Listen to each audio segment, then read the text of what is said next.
Have you ever come across some really groundbreaking research and then just wondered, okay, but how does this actually apply to me or, to our community? hmm We hear this term all the time, right? Evidence-based practices.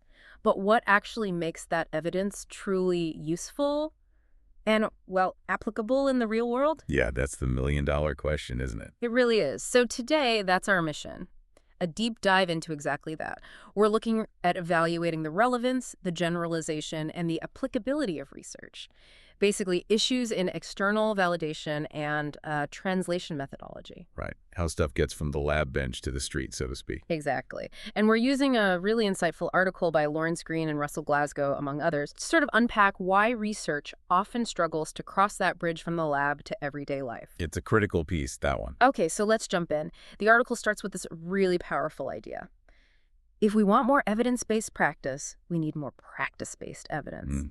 It sounds like it flips the usual research model around a bit. It kind of does, yeah. It highlights this fundamental tension. Traditionally, a lot of, say, health research has really prioritized internal validity. Right, making sure the experiment itself is super controlled, like RCTs, randomized controlled trials. Precisely. Strong experimental control to prove causation. If A causes B under these very specific ideal conditions, we call that efficacy. Okay. But, and this is the crucial part Green and Glasgow point out, Okay. this often comes at the expense of external validity. Which is about whether it works out here, in the messy real world. Exactly. How well those findings can be generalized and applied to different people, different settings, typical conditions, that effectiveness. What's fascinating, and maybe a little concerning, is that the intense focus on internal validity, while essential, has sometimes created this gap. A gap between the science and the actual practice. Yeah, making it hard to know if the evidence we have is actually useful for, many real-world practice situations. It leaves practitioners wondering, okay, great study, but what do I do? And that's where it gets really interesting, because to bridge that gap, Green and Glasgow, building on work by others, they highlight practical tools. Specifically, the RE-AIM framework. Could you maybe walk us through what RAIM stands for? Why is it so important for looking at external validity? Sure. Our aim is basically a practical framework, kind of a checklist, maybe a preliminary set of criteria to really get a handle on external validity. It forces us to ask more questions than just, did the intervention work in the trial? Okay, so what are the letters? Right. R is for reach. Who actually participated? Was it the target population? And were they, representative? Did the program actually reach the people most in need or just the easy-to-reach folks? Got it. Reach. Makes sense. And E is effectiveness. Did it achieve the main goals? But also, what about quality of life, costs? And crucially, were there any unintended negative consequences? It's about the overall impact, good and bad, under real-world conditions. Okay. Effectiveness. So not just did it work, but how well and at what cost? Exactly. Next is A for adoption. How many settings like clinics, schools, organizations actually decided to use the program? And were those settings representative? Did only the places with lots of resources adopt it? Or could it work in, say, a low-resource community center? Adoption. Like who actually took it up? Okay. Then OL is for implementation. Was the program delivered the way it was supposed to be? Across all its parts? By the staff involved? What kind of training and support was needed? Basically, was it done right? Implementation fidelity, essentially. Essentially, yes. But also about the practicalities of doing it. And finally, M is for maintenance. 2 parts here. Were the positive effects long-lasting for the individuals? And did the organization keep the program going over time, or did it just sort of fizzle out after the study ended? Sustainability, both at the person level and the system level. Precisely. And the framework raises a key point.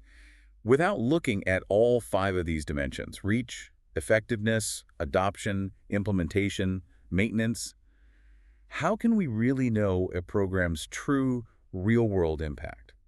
We might just be seeing a small, potentially misleading part of the story. That framework, it really does paint a much fuller picture. But, okay, let's get practical. If a study shows a program works, does that mean you have to roll it out exactly like the study protocol? What about adapting it? Making it fit your local situation without losing the core effective parts? That's such a critical question for anyone trying to use research evidence. And the authors address this tension head on. It's a classic fidelity versus adaptation debate. Sticking to the script versus tweaking it. Right. And the reality, as they point out, is that programs are almost always adapted when they get into community settings. You have different resources, different populations, different cultural contexts. It's unavoidable, really. So adaptation isn't necessarily bad. Not at all if it's done thoughtfully. The key isn't rigid fidelity at all costs, but rather documenting what gets adapted, why it's adapted, based on theory, local experience, maybe practical constraints, and understanding which core components must be retained for effectiveness. So figuring out the essential ingredients versus the optional ones. Kind of like that, yeah. And this ties into the whole ecological approach, too. Thinking about what level an intervention needs to target.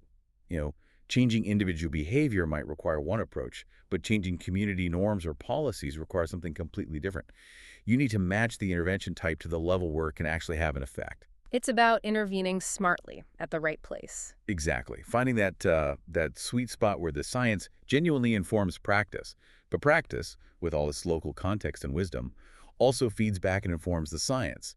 It's a two-way street, where it should be. Wow. This whole deep dive, it really makes you rethink how we evaluate information, doesn't it? It's clearly not just about if something works in a vacuum. Not at all.